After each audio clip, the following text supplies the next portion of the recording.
Hello বন্ধুরা, আজকে আমি দেখাবো নর্মালি বাসা বাড়িতে ইলেকট্রিক কাজ করার জন্য যে যন্ত্রপাতি বা টুলসগুলো অবশ্যই প্রয়োজন। তো বাসা বাড়িতে কাজ করার জন্য আপনাকে এই যন্ত্রপাতিগুলো অবশ্যই প্রয়োজন পড়বে। এখানে আমার প্রায় 20টির উপরে টুলস রয়েছে এখানে,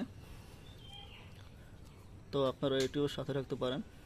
এখানে সকল যন্ত্রপাতি এখানে রয়েছে, প্লাস কেচি, স্ক্রুড্রাইভার, তারপরে ব্লেড, সকল কিছু এখানে রয়েছে। তো নর্মালি কাজ করার জন্য আপনাকে অবশ্যই একটা হাতুড় প্রয়োজন, ফ্ল্যাট স্ক্রুড্রাইভার, স্টার স্ক্রুড্রাইভার, আপনার কম্বিনেশন প্লাস, একটি টেস্টার এবং একটি হেক্সা ব্লেড এবং একটি টেপ। তো এই যন্ত্রগুলো নর্মালি বাসাবাড়িতে কাজ করার জন্য আপনার অবশ্যই প্রয়োজন এবং এগুলো সংরক্ষণ করে রাখবেন।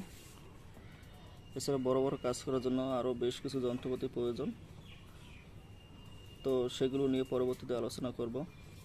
তো আজকে আমি দেখিয়ে দিলাম যে নর্মালি বাসা বাড়িতে কাজ করার জন্য আপনারা যেসব যন্ত্রপাতিগুলো সংরক্ষণ করে রাখবেন।